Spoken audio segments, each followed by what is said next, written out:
do holidays excite you and at the same time stress you out a little bit because you start thinking of all the things that need to be done?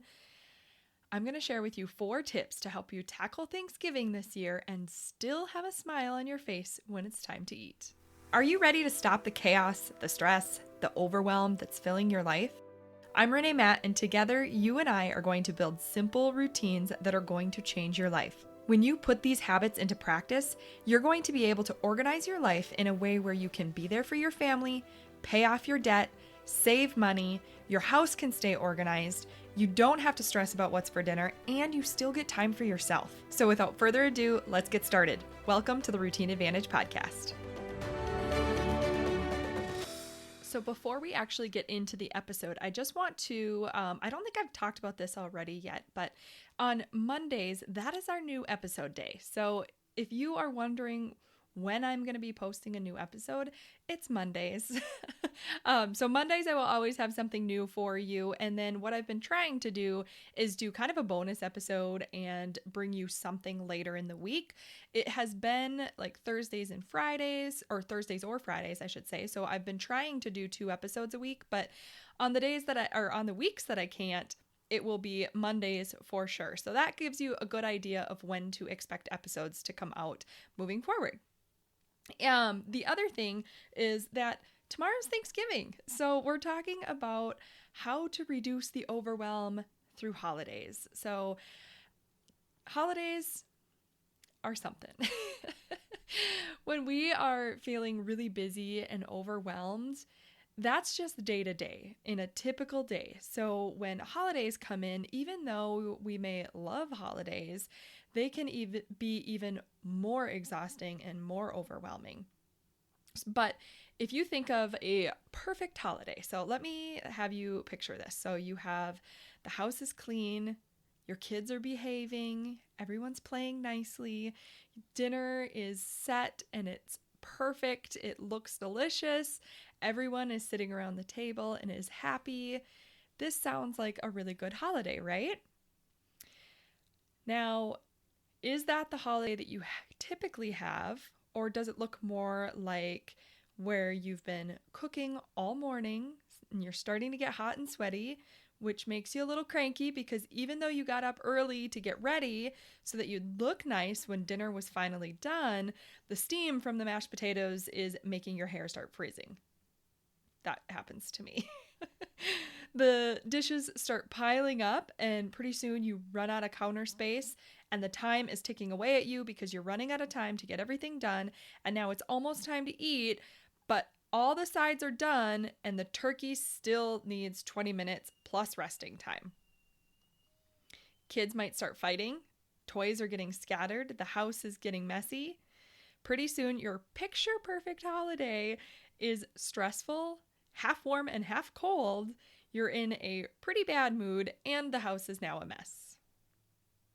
Now, I can't create magic. I can't make everything go perfect for you, but we can look at what we can do to help this be at least in between these 2 scenarios, pushing towards the more perfect scenario, but also enjoying. Nothing is perfect, so we have to remember that, but there are some things we can do to enjoy the holidays more and reduce that overwhelm. And if you're a mother, you only get 18 Thanksgivings with your kids before they become adults.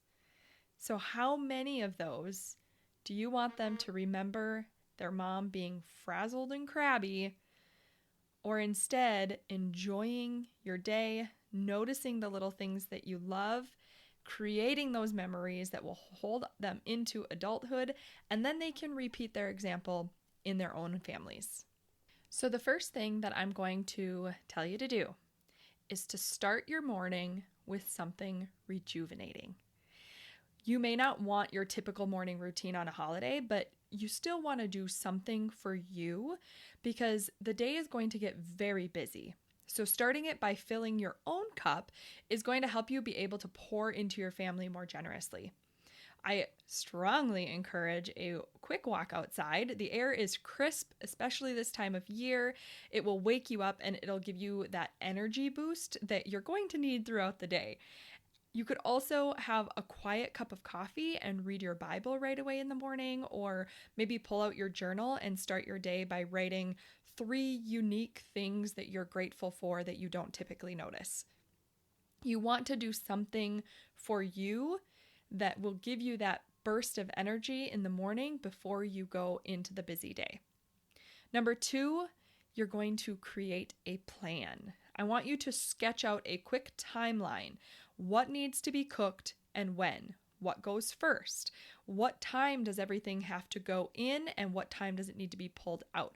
Those are the types of things you want to just sketch out this quick timeline so that when you go into your day, you have a full plan and it's just step by step that you can go down the line rather than constantly thinking of what am I missing? What else needs to be done?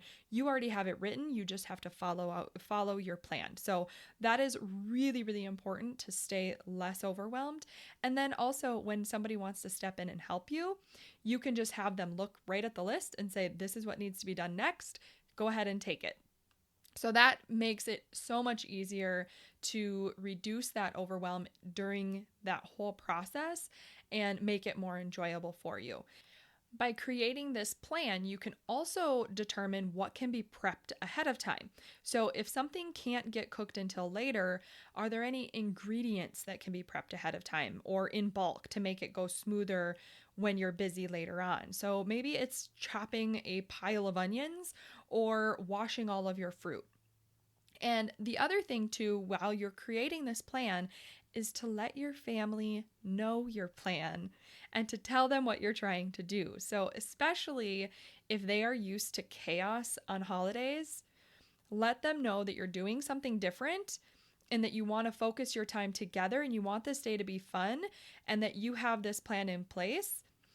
But you have to also be flexible and remember that in your heart because it's one thing to have a plan and one thing to be very rigid with a plan. So you have a plan to keep you organized and on track, but just give yourself some patience to be able to keep going even if things don't go perfectly. I always had a hard time with this one when I wanted everything to be picture perfect, but I've gotten better over the years, and that has been a huge thing that has helped me is to have the plan, but if it goes off track, it's okay. The other thing is as you're prepping, if you have kids that want to help, let them help.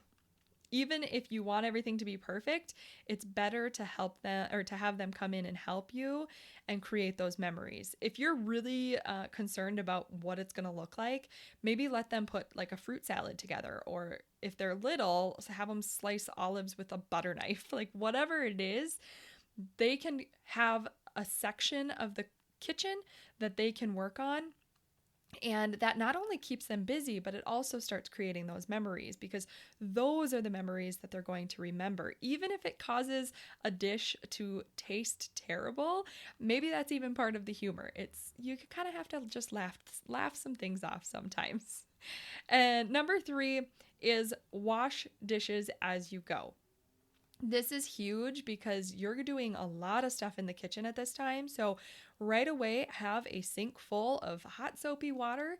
And as you're using things, rather than just dumping them into the sink, drop them in and wash them out really quick. Give them a rinse and have a towel on the counter. And you just drop it on there and let it air dry while you're getting to other things. If you need that again, you can just grab it and dry it off and use it. But that is going to help a ton while you're cooking because not only is it keeping up on dishes as you go, it's also not allowing anything to dry long enough for it to start getting that crustiness on the pans and the dishes where then you're going to be scrubbing the whole time. If you get it right away, it comes off like a dream. So that is huge when it comes to reducing overwhelm while you're cooking a big meal. The next thing, number 4, is when something goes wrong. Instead of getting frustrated and zooming around the kitchen, I want you to stop, take a very deep breath, smile, and think of something you're grateful for. You're not going to want to smile, and when you get into this situation, you're probably going to be like, why on earth is Renae telling me to smile? I don't want to smile right now because it's frustrating, and it's okay. I want you to do it anyway. So if you are getting frazzled, stop, take that breath, and think of something you're grateful for while you're smiling. If this pause needs to happen often throughout the day, then maybe try and think of different things. So don't keep repeating the same thing that you're grateful for or the typical answers that most people are grateful for. Find something unique and think of that, and it will start making you notice all the little things, and then the things that are going wrong will seem much less important. So to recap really quickly, because I know you're busy getting everything prepared for the holiday, is 1, start your morning with something rejuvenating and for you. Number 2, sit down and create your plan ahead of time and prep what you can. Number 3, fill the sink with hot soapy water, wash dishes as you go. And number 4 is when something goes wrong and you start feeling stressed, stop, take a very deep breath, smile, and think of something you're grateful for. This won't make everything go perfectly for you, but you will find that you enjoy your day more. So your mood sets the tone for the whole family. If you didn't know that already, it truly does. But if you can find the joy, then so will they. So that is all I have for you today. Go cook your little heart out, and I hope you and your family have a very happy Thanksgiving. Did you love that episode or learn something useful? If so, would you do me a huge favor? My goal is to grow this podcast and help as many women as I can break free from the overwhelm so they can truly enjoy their life. The best way for me to do this is for you to leave a 5-star written review on your podcast app and to share this episode with a friend or in your Instagram stories. I appreciate you being here. I hope you have a wonderful day, and I will see you on the next episode. Take care.